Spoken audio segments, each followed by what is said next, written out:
She signed her name in black ink and sold the next 2 years of her life for a brother who was already dying. Lena Carter didn't cry when Adrian Voss slid the contract across that glass table in Manhattan.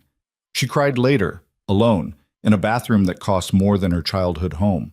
He told her on their wedding night that she meant nothing, that she was a signature, a prop, a warm body in a cold arrangement. What he didn't know was that this quiet girl from Queens would be the one thing his billion-dollar empire couldn't buy, couldn't break, and couldn't survive without. Stay with me until the end of this story, hit that like button, and drop the name of the city you're watching from in the comments so I can see how far Lena and Adrian's story has traveled tonight. The hospital smelled like bleach and bad coffee, and Lena Carter had been breathing it for 9 days straight. She sat in the hard plastic chair beside her brother's bed, her knees pulled up under her chin like she used to do when she was 7, and their mother was crying in the next room. Danny's face had gone the color of old paper. The machines around him beeped in a rhythm she had started to hear in her sleep, a mean little metronome counting down something she couldn't afford to name out loud. "You need to eat," the night nurse said, pausing in the doorway with a clipboard pressed against her chest. Her name was Marisol. She had 3 kids. Lena knew because you learn things when you live in a hospital. "I'm fine." "You said that yesterday." "I meant it yesterday."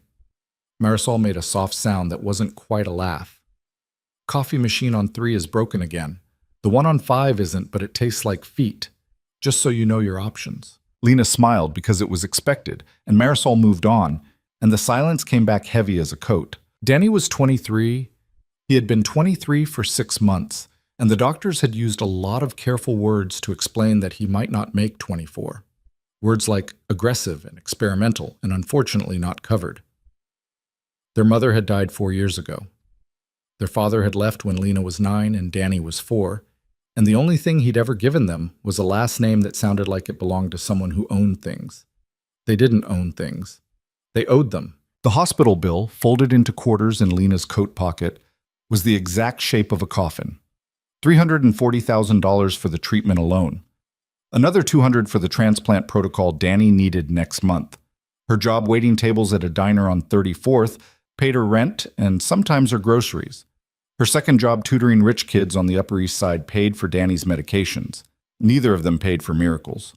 Her phone buzzed. She almost didn't look. But the number wasn't one she recognized, and some stupid animal part of her brain still believed that unknown numbers could be good news. "Miss Carter, a car will be waiting outside the main entrance at 9 p.m. Mr. Voss would like to speak with you." Lena read it 3 times. She had never met anyone named Ree. She had never met anyone named Voss either, not in person. She had only written his name in the margin of a notebook 3 weeks ago, when the hospital administrator had told her very gently that there was a private foundation that sometimes adjusts payment plans for exceptional cases, and that Lena's application had been flagged for review, and that Mr. Adrian Voss himself had taken an interest. She had Googled him that night, sitting on the edge of Danny's bed while he slept. Adrian Voss, 34, CEO of Voss Harding Industries. Net worth that made her eyes hurt. A jaw sharp enough to cut glass in every photograph. A wife in none of them, which was strange because men like that usually had a blonde woman on their arm in at least one fundraiser shot. The foundation had approved half her brother's bill the next morning.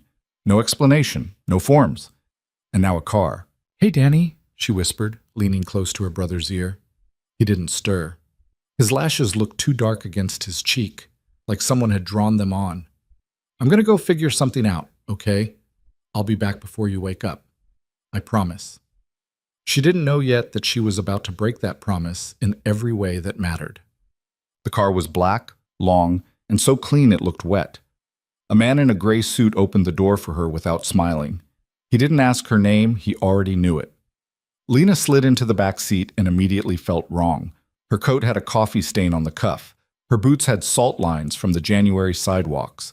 The leather under her hands was the color of expensive cream, and she kept her palms flat on her knees because touching anything else felt like it would leave a mark. Manhattan slid past the tinted window in streaks of gold and black. They didn't go toward any of the neighborhoods she knew. They went up, and then east, and then the driver turned into a private garage under a building she had walked past 100 times and never once looked up at. 27th floor, Ms. Carter. the driver said. He's expecting you. An elevator with no buttons. A hallway with no art. A door that opened before she could knock. The man on the other side wasn't Adrian Voss. He was shorter, Asian, maybe 40, with wire-rimmed glasses and the kind of calm that people develop when they have watched a lot of other people lose their minds. Miss Carter, I'm Kenji Rahi. I handle Mr. Voss's personal matters. He stepped aside. Please. The apartment was the size of a church and about as warm. Floor-to-ceiling windows looked out at the whole glittering grid of the city. There was a piano she was certain no one played. There was a painting on the far wall that she was equally certain was real and worth more than her brother's life. And there, at a glass table by the window, sat Adrian Voss. He didn't stand when she came in. He didn't smile. He was wearing a charcoal suit with the tie loosened exactly 1 inch, and he was watching her the way a lawyer watches a witness, and she understood, all at once, that she had walked into a negotiation she did not yet know the terms of. Miss Carter. His voice was lower than she had expected, rougher, like he hadn't used it in a while. Sit down, she sat. Would you like a drink? No. Water? No. His mouth moved very slightly. It wasn't a smile. Suit yourself. Kenji Ree set a folder on the table between them. It was thin. Lena stared at it and tried to make her hands stop shaking. Your brother's treatment, Adrian said, is going to cost approximately $840,000 over the next 14 months. That's a conservative estimate. The transplant alone carries a 30% chance of complications that could double the figure. My foundation has already covered a portion of the initial expense. I'm prepared to cover the rest. Lena's throat closed. Why? Because I need something from you. There it was. She had known, on some buried level, from the moment the text message arrived. You don't get a car at 9 o'clock at night for a charity review. What? Adrian Voss opened the folder and turned it toward her. The first page was a marriage contract. She laughed. It came out wrong, sharp and small, like something breaking. You're joking. I don't joke, Miss Carter. You want to marry me. I want you to appear to be married to me for a period of 24 months, after which we will quietly and amicably divorce. And you will receive a settlement sufficient to fund your brother's recovery, his education if he wants it, and your own future. There is a non-disclosure agreement attached. You will not discuss the nature of our arrangement with anyone. Not your brother, not your closest friend, not a therapist. Why do you need a wife? He looked at her for a long moment. Something passed behind his eyes that she couldn't read. That's not relevant to the contract. It's relevant to me. My grandfather's will, he said flatly, requires me to be married by my 35th birthday in order to retain controlling interest in Voss Harding Industries. I turn 35 in 6 weeks. If I am not married by then, my father inherits my shares. My father is a man I would not trust with a houseplant. So find someone else. I've tried. Try harder. Miss Carter. He leaned forward slightly. The city burned behind him. I need someone who will not fall in love with me. I need someone who understands that this is a transaction. I need someone who has a reason to keep her word and a reason to keep her mouth shut. You have both. She felt her face go hot. She felt her face go cold. She felt like she was sitting in a room with a very polite wolf. Why me? She said. Out of everyone in the city, why a waitress? Because you applied to my foundation with a letter I read 3 times. Because you are raising your brother alone. Because you are 26 years old and you look like someone who has never once in her life been allowed to choose the easy thing. I don't need a woman who wants to be a billionaire's wife. I need a woman who wants her brother to live. The quiet that followed was the loudest thing she had ever heard. I need to think, she said. You have until morning. That's not enough time. It's all the time there is. She stood up. Her legs were not entirely hers. I want to see my brother first, before I sign anything. I want to know he's still... He is. I checked before you arrived. Mr. Ree will have the car take you back to the hospital. Think about it there. If your answer is yes, he will return at 6 in the morning with the full contract. She got halfway to the door before she turned around. Mr. Voss? Yes. What do I get out of this that isn't money? He tilted his head just slightly, like the question surprised him. Your brother, he said. Alive. Isn't that what you came here for? She didn't answer. She walked out. In the elevator going down, she finally let herself cry, and she was so angry about it that she bit the inside of her cheek until it bled.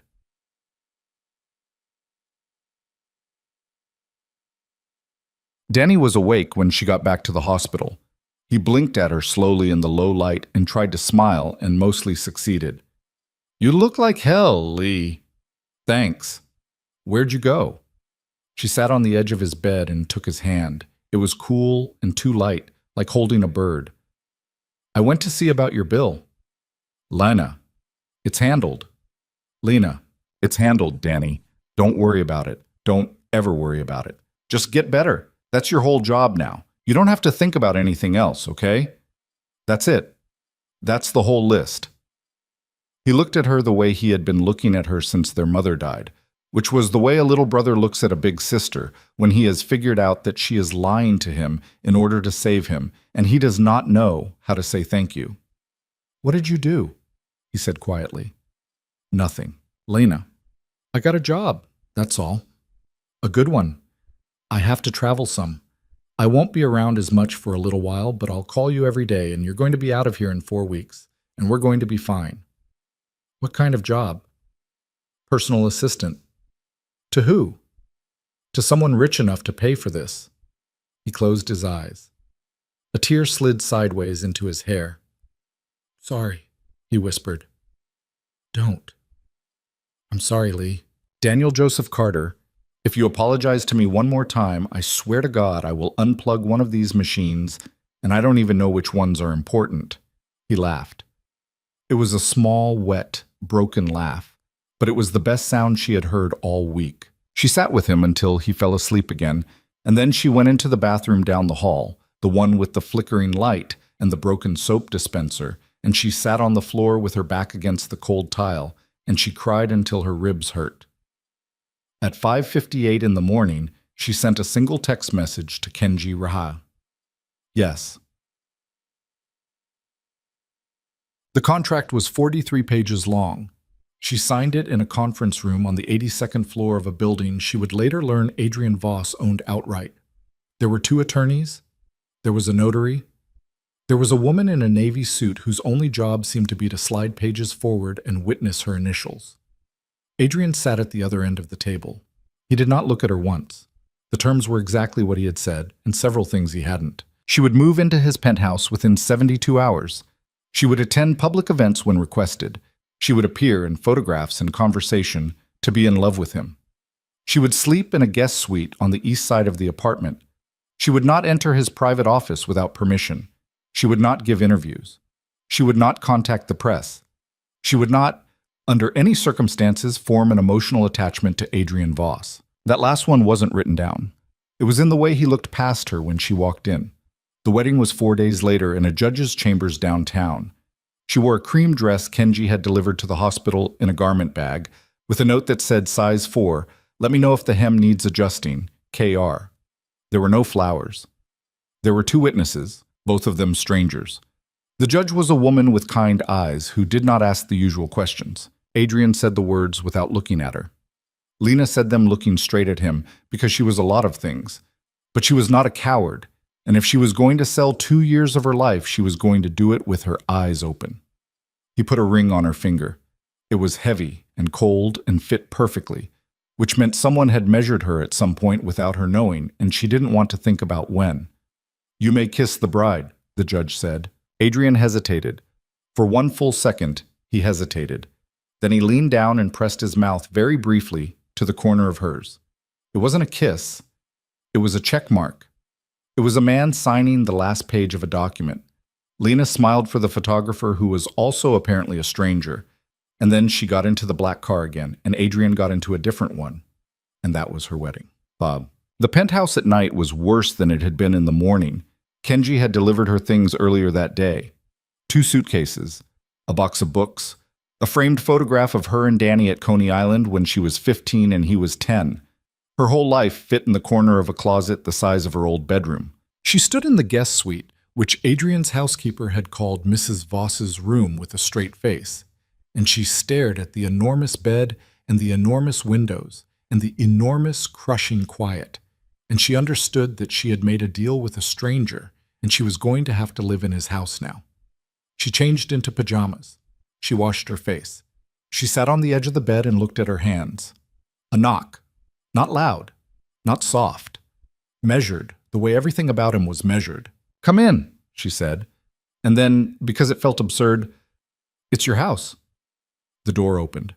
Adrian Voss stood in the doorway in a black sweater and dark trousers, no tie, no jacket, his hair slightly less neat than it had been in the judge's chambers. He looked tired in a way she hadn't seen before. Not sleepy, tired, the other kind. "I won't come in," he said. "I wanted to be clear about something." "Okay, today was a transaction. That's all it was. That's all it's going to be. I don't want you to be confused about that." She felt something in her chest go very still. "I'm not confused," she said. "Good, because I've had people in my life who thought that a ring meant something. It doesn't, not this one. This ring is a tax strategy. You're not my wife, Ms. Carter. You're a signature. Do you understand?" She had been expecting this. She had been expecting some version of this. She had rehearsed an entire face in the bathroom mirror to wear when it came. The face did not hold. "I understand," she said, and her voice was steadier than she felt. "That you're a man who thinks cruelty is the same as honesty. It isn't." He blinked. It was the first time she had seen him do anything that wasn't planned. "Good night, Ms. Carter." "Good night, Mr. Voss." He closed the door. She sat in the dark for a long time. She did not cry. She had used up her crying in the hospital bathroom. She had a 2-year job now, and crying was not part of the scope of work. She got up. She walked to the window. She looked down at the city from a height she had never looked at it from before, and she made herself a promise, because she had always been a girl who kept her promises. "You don't get to break me. I don't care how much you paid for the lease. I live here now." She said it out loud, just to hear it. Then she got into the enormous bed, and she slept for 4 hours, and she dreamed about her mother. The first week was a study in architecture. Adrian Voss had designed his life to avoid contact, and Lena learned the blueprint fast. He left the penthouse at 5:45 every morning. She knew because the first morning she woke at 5:30 and went to the kitchen to make coffee and found him already there, dressed for work, standing at the window with a cup in his hand, not reading anything, not looking at his phone, just staring at the brightening sky like he was waiting for it to tell him something. He turned when he heard her. He nodded once. He said, "Good morning." "Good morning. Mrs. Alvarez will be here at 7. She's the housekeeper. She handles groceries. If you want something specific, write it on the list on the refrigerator." "Okay." "There's a driver available to you 24 hours a day. Kenji has his number. He's at your disposal." "Okay." "I'll be at the office until 10 tonight. I won't need dinner." "Okay." He paused. He looked at her for 1/2 second longer than the conversation required, and then he set his coffee cup down and walked out. She heard the front door close. She stood in the kitchen in her pajamas, alone in a room the size of a restaurant, and she thought, "This is going to be the longest 2 years of my life." She started a list on the back of an envelope. Things I will do to stay sane. 1. Visit Danny every day. 2. Keep reading. Keep writing. Do not stop being a person. 3. Do not fall in love with Adrian Voss. 4. Do not fall in love with Adrian Voss. 5. Do not fall in love with Adrian Voss. She laughed at the list. Then she put it in her nightstand drawer because it wasn't actually funny. Mrs. Alvarez was a short woman in her 60s with a face like a kind hawk and an accent that came and went depending on her mood. She arrived at 7 exactly, the way Adrian had said she would, and she looked at Lena with frank curiosity for about 3 seconds before deciding something internally and getting on with it. "You want eggs?" "I can make my own. Thank you, Mrs. Alvarez." "Rosa. Mrs. Alvarez was my mother-in-law. I didn't like her." "Rosa. You want eggs?" "Yes, please." Rosa made her eggs. Rosa watched her eat them. Rosa said, without looking up from the counter she was wiping, "He didn't tell me about you." "I'm sorry?" "Mr. Voss didn't tell me he was getting married. I found out from the news." "Oh. I'm sorry." "Don't be sorry. Not your fault he's got the emotional range of a filing cabinet." Rosa turned around. Her eyes were very sharp and very kind at the same time. You need anything, you tell me. Groceries, medicine, laundry. You want somebody to yell at? I'll find you somebody. You hungry? You eat. This is your house now, too. Lena's eyes prickled. She looked down at her plate. Thank you, she said. Rosa went back to wiping. You got a nice face. Don't let him make it sad. Danny was stronger that week. Not well. Not close to well. But the new protocol was working, and he had color in his lips again, and when she visited him on the third day, he made a joke about her ring. Is it real? I think it's real, Danny. Can I bite it? Absolutely not. What's he like? He's, she said, and then she stopped, because what was he? That bad? He's fine. Lena. He's a businessman, Danny. He's busy. I barely see him. I'm basically just house-sitting a very expensive apartment. Danny watched her for a long time. He had their mother's eyes, which meant he could see through her, which meant she was in trouble. You'd tell me if he was mean to you. He's not mean to me. You'd tell me. I'd tell you. Because I'm not too sick to beat him up. You weigh 110 pounds, Danny. 112. Oh, sorry. 112. Yeah, he's definitely scared of you. Danny smiled. The smile did something to her.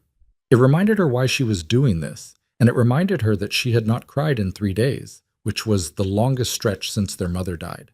And maybe that was progress, or maybe she had just gone numb, and she couldn't tell anymore. He better be good to you, Danny said, contract or not. She looked up sharply. What did you say? Nothing. Danny closed his eyes, suddenly tired. I just meant, he better. You deserve good.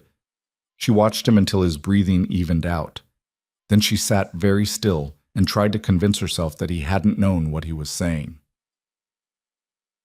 On the 9th day, she met Adrian's father. It was not a planned meeting. She had come home from the hospital in the late afternoon carrying a grocery bag of the instant ramen Danny liked, because the nurses said he could try soft food again by the weekend. She was laughing at something he had texted her, a photo of his lunch tray with a face drawn on the jello, and she was not paying attention when she stepped out of the elevator and into the foyer. There was a man in the foyer. He was tall. He was expensive. He had Adrian's eyes and none of Adrian's stillness.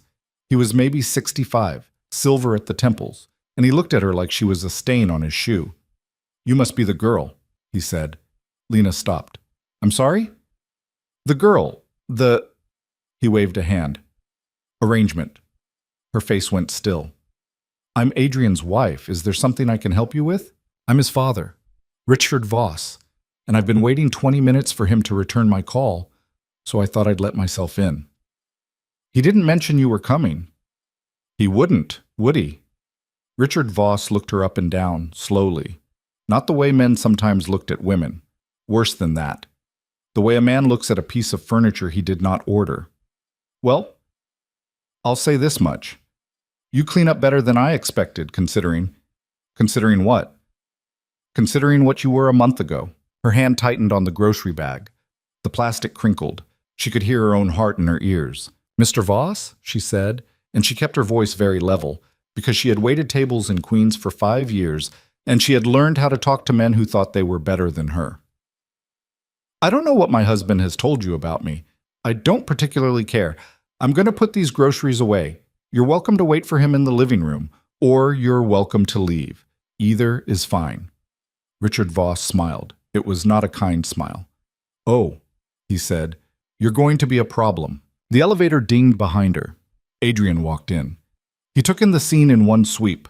His father in the foyer, Lena holding a grocery bag, the air between them, and his whole face changed. Not in a big way. In a very small, very controlled way. Like a door closing. Dad. Adrian. What are you doing in my apartment? Visiting my daughter-in-law. She's lovely. You should have brought her to dinner. Get out. Excuse me? I said get out of my apartment. Richard Voss laughed. It was the same laugh Adrian almost had, except all the way out, and Lena realized with a small sick jolt that she was looking at what Adrian would become if he kept shutting himself in that office every night. It was like watching a ghost of a future she now had a contractual interest in preventing. I'll call you tomorrow, son. We have things to discuss. Mrs. Voss? He inclined his head. A pleasure, truly. He walked past her. He smelled like cologne, and something underneath the cologne that she did not want to name. The elevator swallowed him. The foyer was quiet. Adrian did not move. Are you all right? He said. He was not looking at her. I'm fine. What did he say to you? Nothing I haven't heard before. Lena. It was the first time he had said her name. Just that. Lena. She looked up. He was looking at her now. Fully. For the first time since the judge's chambers, and his eyes were not cold. His eyes were something else, something she did not have a word for, and she did not like how it made her stomach move. I'm fine, she said again. I need to put these away. Let me. I've got it. Lena. Mr. Voss. He flinched, just a little, at the name. Adrian, he said, if you would. My father already makes me feel like a prop. I'd rather my wife didn't. She stared at him. Adrian, she said carefully, testing it. He nodded. Something in the foyer shifted. She did not know what it was. She did not know if she wanted to know what it was. She walked past him with the grocery bag, and she put the ramen away, and she did not look at him again until she heard the door of his private office close at the far end of the apartment. Then she stood at this kitchen island with her palms flat on the cold marble, and she closed her eyes, and she thought, very clearly, number 3 on the list. Remember, number 3 on the list. That night she couldn't sleep. She got up at 2 in the morning to get water. The apartment was dark except for a single lamp burning in the living room. Adrian was on the couch. He wasn't reading. He wasn't on his phone. He had a glass of something amber in his hand, and he was staring at nothing. And he looked, in that lamplight, not like a CEO or a husband or a stranger, but like a man who had been very tired for a very long time and had forgotten how to say so. She almost walked away. She didn't. Couldn't sleep, she said from the doorway. He didn't startle. He must have heard her come down the hall. No. Is it always like this? Like what? This quiet. He took a long time to answer. Yes. She stood in the doorway in her pajamas and her bare feet, and she thought about all the ways she could go back to her room and all the ways she could not. And then she did a thing she didn't plan. She walked in, and she sat down on the other end of the couch, not too close. And she pulled her knees up under her chin like she used to do when she was 7 and the world was too loud. He looked at her. You don't have to sit with me, he said. I know. Why are you... She thought about it. Because you look like someone who hasn't had anyone sit with him in a long time, she said. And I'm here anyway, that's all. He didn't answer. He didn't ask her to leave either. They sat in the lamplight for a while, not talking, not touching. Just 2 people on the opposite ends of a very large couch in a very quiet apartment in the middle of a very loud city. After maybe 15 minutes, he said, without looking at her, Your brother, how is he? Better. The doctors are cautiously optimistic. That's their favorite phrase, cautiously optimistic. I don't know what it means, but I'll take it. Good. Adrian? Thank you. For him. I know the contract says I'm not supposed to. I know I already signed the thing that says I won't. But he's my whole family, and he's going to live now, and that's because of you. And I'm going to say thank you one time, and then I won't say it again. Is that okay? He was quiet for a long time. Yes, he said. That's okay. Okay. She stood up. Her legs were stiff. Good night, Adrian. Good night, Lena. She walked back down the hall. She got into bed. She lay on her back and looked up at a ceiling she did not yet feel she was allowed to call her own. In the living room, Adrian Voss sat for another hour in the lamplight, turning his glass in his hands, not drinking from it. He was thinking about a promise he had made to a woman 8 years ago, in a hospital room much smaller than the one Daniel Carter was currently occupying. And he was thinking about how he had kept that promise by becoming a man he did not like very much. And he was thinking about the girl from Queens who had just sat 5 feet away from him on his own couch and told him that cruelty was not the same as honesty. She was right. He was going to have a problem with that. He finished his drink. He turned off the lamp. He walked past her closed door without stopping, the way he had promised himself he would. And he went to bed in a room on the opposite side of the apartment, and he did not sleep either. Outside the windows, the city glittered on, indifferent, enormous, full of other people's stories. Inside, two strangers who had signed a contract 4 days ago lay awake in separate rooms, thinking for the first time about each other. Neither of them mentioned the couch the next morning. Lena came into the kitchen at 6:30, and Adrian was already there, already dressed, already holding coffee he wasn't drinking. He looked up when she came in, and for one small dangerous second she thought he was going to say something about it. And then Rosa walked in behind her with a grocery bag on each hip, complaining about the produce man on 72nd Street, and the moment passed. "I'll be home late again tonight," Adrian said, setting his cup down. "Don't wait up." "I wasn't planning to." "Good." He said it like she had won an argument, which was strange because she hadn't been trying to have one. He left. The front door closed. Rosa raised one eyebrow at her over a bag of oranges. "What?" Lena said. "Nothing." "Rosa." "Nothing. Mind my business. Eat your eggs." She ate her eggs. Rosa banged around the kitchen with the particular rhythm of a woman who had decided something and was not going to say what. Lena knew that rhythm. Her mother had had it. It was the sound of a woman watching a young person walk into a situation and deciding not to stop her, because sometimes the only way through is the way through. That afternoon, Kenji Ri appeared in the kitchen like a polite ghost, which Lena was beginning to understand was his signature entrance. He was carrying a tablet and a garment bag. "Miss Carter." "You can call me Lena." "Mrs. Voss." "That's worse, Kenji." He permitted himself, just barely, the suggestion of a smile. "There's an event on Saturday evening, the Hargrove Foundation Annual Gala. It's a significant appearance. Mr. Voss attends every year. This will be your first time with him in public as his wife. The photographers will be substantial." "Okay. I've taken the liberty of arranging 3 options." He laid the garment bag across the kitchen island like he was presenting evidence. "A stylist will be here at 4 on Saturday. Hair, makeup, jewelry has been delivered separately and is in the safe in the dressing room. The combination is in the folder on your nightstand. Mr. Voss will meet you in the foyer at 7:15 sharp." "I don't know any of these people." "You don't need to know them. You need to smile, stay within 3 feet of him, and remember the names of the 2 women I've flagged in this briefing." He tapped the tablet. "Priscilla Hargrove, who chairs the foundation. Eleanor Kim, who is an old family friend of the Vosses. Eleanor will try to rattle you. Don't let her." "How will she try to rattle me?" "She'll bring up his first engagement." Lena paused, the fork halfway to her mouth. His first engagement. Kenji looked at her for a long moment. Something in his face reorganized itself. "He hasn't told you." "He hasn't told me a lot of things, Kenji." Kenji set the tablet down very carefully. He was not a man who set things down carelessly. "That's not for me to say, Mrs. Voss. I'm sorry. I shouldn't have mentioned it. Please prepare for the gala. Eleanor Kim will make a comment. Smile through it. If it becomes uncomfortable, Mr. Voss will redirect the conversation. He's good at that." Kenji: "Yes." "Does he know I don't know?" Kenji closed the tablet. "He assumes you've Googled him," he said. "Most people have. Have a good afternoon, Mrs. Voss." He left. Lena sat at the kitchen island with a half-eaten sandwich and a garment bag next to her elbow. She had Googled Adrian Voss. She had read a dozen articles. None of them had mentioned a first engagement, which meant someone had worked very hard to make sure they didn't. She left the sandwich on the counter and walked barefoot down the long hallway toward the east wing of the apartment. She stopped outside the door of Adrian's private office. It was closed. It was always closed.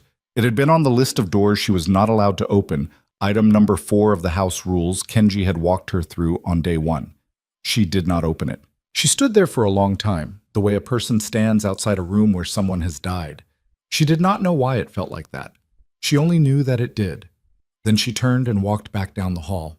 The gala was in a ballroom on the Upper East Side that had probably once been a bank. Everything was marble.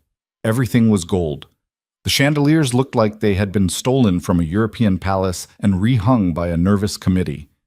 Lena stood at the top of the steps in a deep green dress that Kenji's stylist had sworn would photograph like old money without trying, which Lena privately thought was the kind of sentence rich people said to each other at parties. Adrian was a step below her, his hand held out, not touching her, waiting. "You don't have to do that," she said quietly. "Do what?" Pretend to want to help me down the stairs." "I'm not pretending," he said, and he didn't look at her when he said it, which was the only reason it didn't completely undo her. She put her hand in his. His palm was warm, dry. The way a man's hand is when he has been preparing for a thing for a long time. He guided her down the steps without meeting her eyes. At the bottom, he tucked her hand into the crook of his elbow, and he did not let go. "Priscilla Hargrove, 2 o'clock, he murmured. "She'll want to tell you about her horse." "Her horse." "Her horse." Nod. "She'll move on."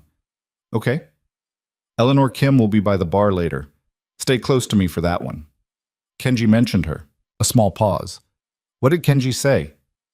"That she would try to rattle me." "Hmm?" "Adrian." "Lena. Is there anything I should know before she tries to?"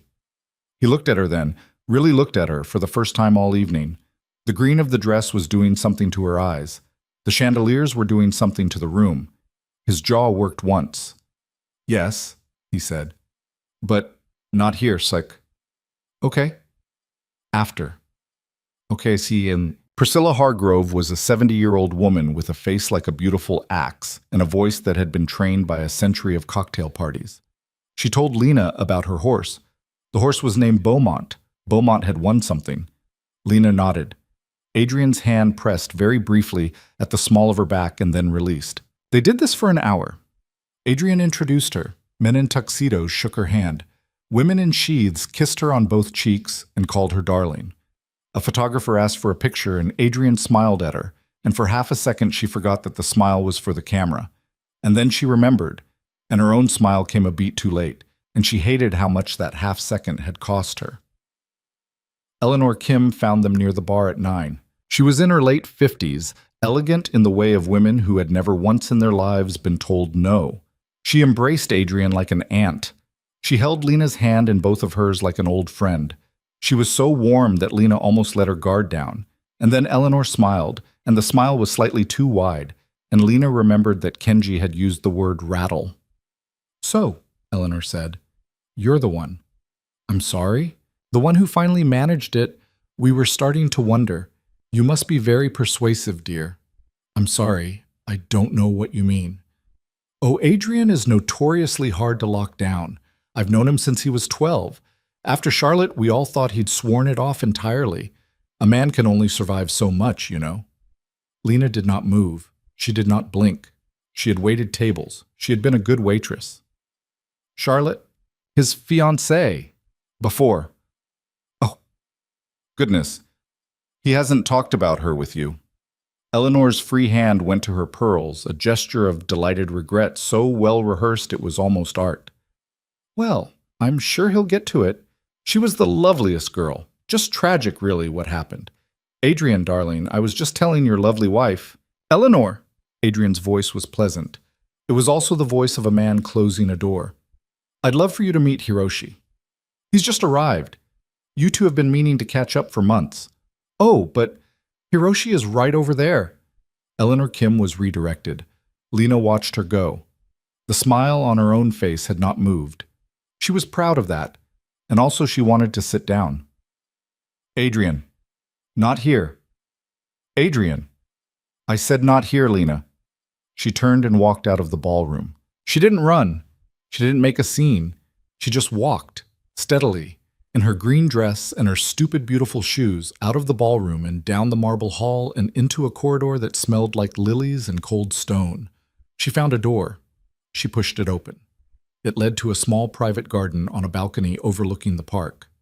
The city was a low electric hum beyond the hedges. She stood at the railing and pressed both hands flat against the cold stone and breathed. She heard the door open behind her.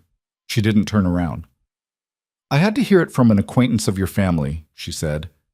"At a party. In front of photographers." "I know.